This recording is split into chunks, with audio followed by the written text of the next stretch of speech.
Welcome to our podcast, Autoimmune Adventures, three sisters navigating the ups and downs of life with autoimmune disease, sharing our experience of facing the challenges with optimism. We hope that even in the smallest way, this will help you navigate your autoimmune journey. We are not medical professionals, and the content of this podcast is not intended to be a substitute for medical advice, diagnosis, or treatment. We encourage you to address any medical issues you may have with your doctor.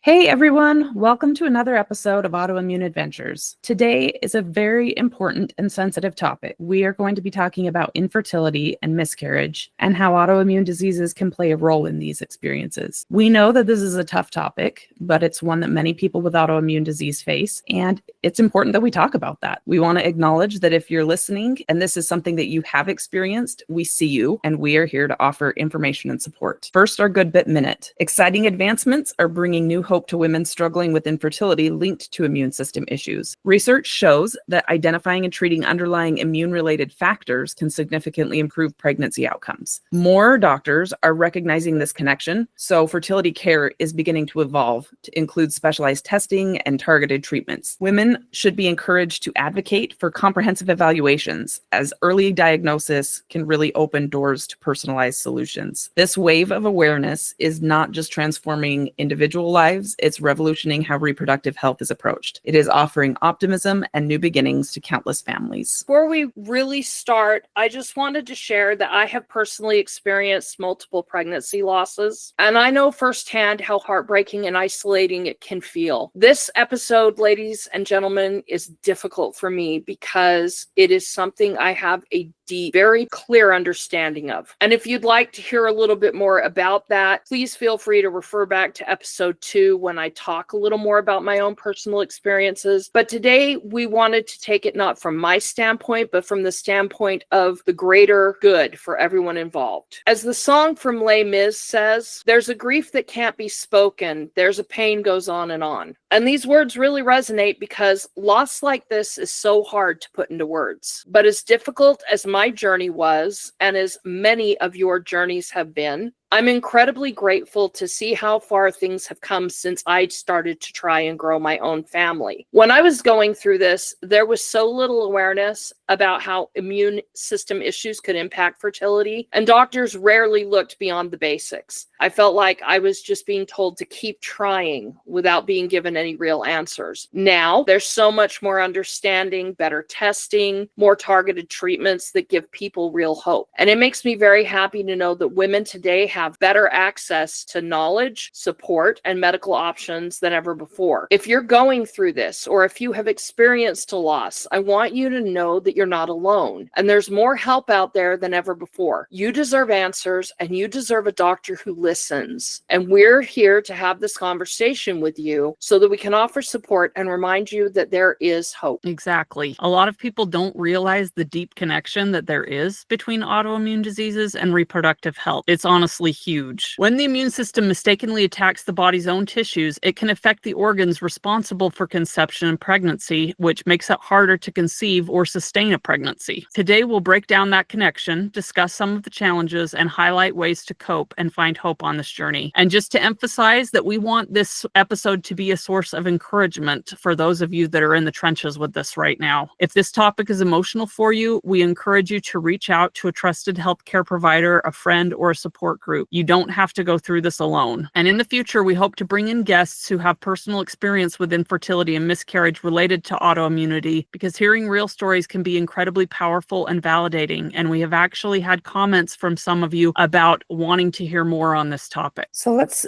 start with the basics about understanding the connection. The immune system's job is to protect our body from harmful invaders. But in autoimmune diseases, it mistakenly attacks the body's own healthy cells. When this affects the reproductive system, it can lead to infertility or miscarriage by causing chronic inflammation, disrupting hormone balance, and triggering blood clotting issues. And inflammation is a major factor, as it can interfere with ovulation and egg quality. It interferes with implantation and even with your ability to sustain a pregnancy. So hormonal imbalances caused by autoimmune diseases like Hashimoto's can lead to irregular cycles or difficulty maintaining a pregnancy. Additionally, conditions such as antiphospholipid syndrome increase the risk of dangerous blood clots that can restrict placental blood flow and lead to miscarriage. So while some individuals with autoimmune disease have successful pregnancies, others face significant hurdles. And understanding this connection can help people seek the right medical support, and they can explore treatment options that are going to improve their personal chances of a healthy pregnancy. There are a lot of autoimmune conditions that can cause problems with fertility. And I know, Stacy, on your journey, you had at least 3, and some of them, like celiac disease, for instance, people don't necessarily think would impact pregnancy. But would you like to tell us more about that? I think there is a lot to do with celiac disease because it affects the way that we absorb nutrients. If you have celiac disease and you're living a gluten-free diet, chances are pretty good that it will not affect your reproduction. It's when we're undiagnosed that it becomes a problem. However, there are 2 things that I have that are very problematic, I guess is how I'll put it, when it comes to reproductive health. The first is Hashimoto's, which I was diagnosed with early on. And this is an autoimmune condition that targets specifically the thyroid gland. And since thyroid plays a critical role in regulating reproductive hormones like estrogen and progesterone, any disruption can affect ovulation, menstrual cycle, the ability to sustain a pregnancy, especially if you have an underactive thyroid. If you have hypothyroidism, which is what Hashimoto's is, then it can slow your metabolism, and that will lead to fatigue and weight gain, which can also complicate fertility. I already knew about my Hashimoto's when I was having my problems with pregnancy. And so in later years, it was discovered I had lupus. And the reason that lupus was a problem for me was that it's the systemic autoimmune disease that causes chronic inflammation in all of your organs, including those that are for reproduction. And when inflammation spreads to the uterus and the placenta, it can interfere with the implantation and fetal development. And that is why I was unable to have children, is because I had undiagnosed lupus. Celiac disease was a little bit problematic. Hashimoto's was more so, but lupus was really what made it pretty much impossible for me to have kids. Even though these are just examples, they illustrate how autoimmune disease can create some serious unique challenges for conception and pregnancy, because these conditions impact different systems in the body that are really kind of crucial to you being able to carry a baby safely. And if your healthcare providers are in your corner and they're willing to help, you can have a baby with Hashimoto's. You can have a baby with lupus. But I'm going to be honest, it's really hard if you have both of them. Not impossible, but it's very, very difficult. So we have a lot of challenges that people wouldn't otherwise have, but I don't want people to think, oh, well,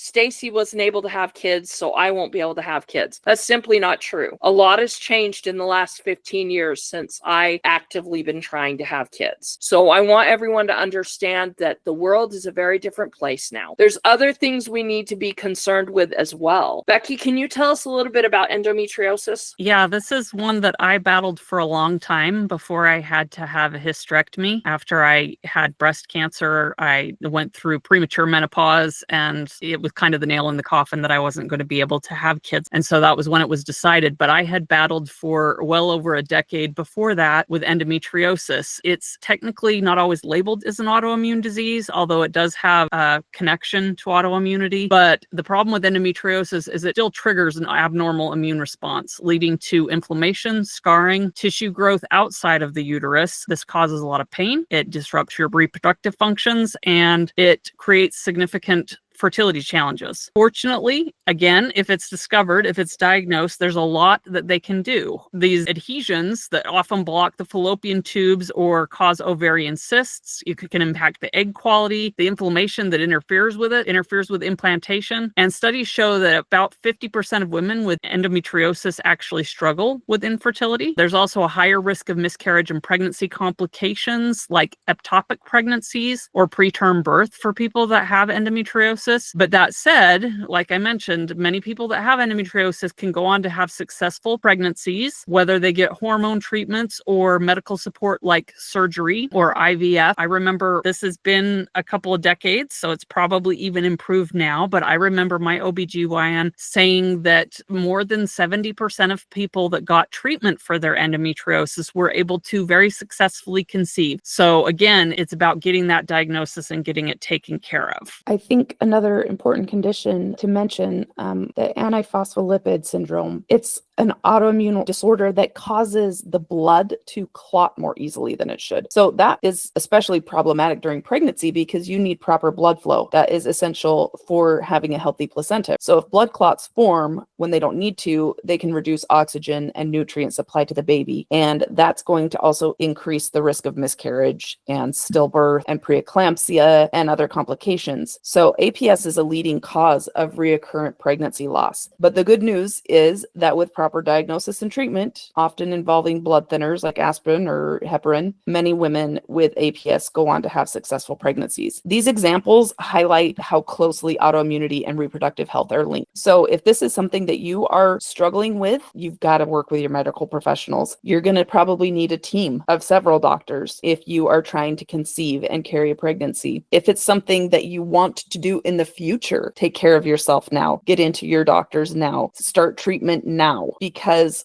as Becky said, when you have early intervention, it can be a game changer for allowing your body to help support healthy pregnancies in the future. I think that one of the biggest hurdles that people face is simply getting a proper diagnosis from their doctor. Absolutely the biggest hurdle. Many women who are struggling with infertility or repeated miscarriages don't realize their autoimmune condition could be the root cause. And I certainly didn't know. I thought, well, I have Hashimoto's. I'm taking care of my thyroid. Everything is fine. And when I kept having miscarriages, my doctors were like, I don't know. It's a mystery. I don't know. It's a mystery. And I wouldn't say that these doctors just didn't care. I think they were just clueless. You know what I think part of the problem is? I think part of the problem is that we have, it's a good thing that we have specialists, but we need a doctor who looks at the body as a whole that says, okay, the reproductive system is closely linked to the immune system. If there are reproductive issues, it's not unlikely that there are autoimmune issues. But I honestly think that doctors, they just stay in their wheelhouse. You know what I mean? Which is not a bad thing per se, but at the same time, it's really not helping patients that have issues that are affecting their whole body. I don't think that a lot of people take into account that fatigue and things like joint pain and digestive issues, which I think some doctors would feel are unrelated to fertility. I think that they don't understand they're just a delayed reaction to an underlying issue or an autoimmune disease. You know, when I was diagnosed with celiac disease, I was having violent heart palpitations and an inability to consume anything normally. Like everything I ate made me violently ill. Well, no one can tell me, knowing what I know now and not what I knew then, no one can tell me that that wasn't affecting my reproductive health. If you can't consume food and have it safely give you the nutrients you need, how on earth could you have another person fortified and helped within your own body when your own body is like completely rebelling against you? Right? I think just the simple fact that autoimmune disease causes such inflammation in our bodies, that right there should be enough to know that it's going to affect our fertility and our reproductive system. Just inflammation alone. There are so many other things that come into play, I think. I think it's just really unfortunate that many healthcare providers don't automatically test for autoimmune markers when they're diagnosing fertility problems. Countless women go through years of unsuccessful treatments without ever addressing the real cause. It's like trying to put out a fire by blowing the smoke away instead of actually addressing the fire itself and what is fueling it. So I had Hashimoto's for years before diagnosis, and I had lupus for probably 20 years before I was diagnosed, and I lost 8 babies because of that. When I tell you that I felt broken and I felt like I had done something horrible, when in reality, it was just my poor body crying out for help. Yeah. And it's such an important point because often fertility workups focus on hormone levels, structural issues like fibroids, blocked tubes, sperm health, which are all important when you're looking at fertility, but they often don't include screenings for autoimmune related problems. Fortunately, in our Good Bit Minute, like we said, it seems like that is becoming something that more healthcare providers are aware of, which is so good because it's frustrating. Autoimmunity can be such a hidden factor in so many cases, whether, like we talked about, whether it's endometriosis, Hashimoto's, lupus, APS, proper testing is needed. Without it, women can be prescribed treatments that don't fully address their needs, and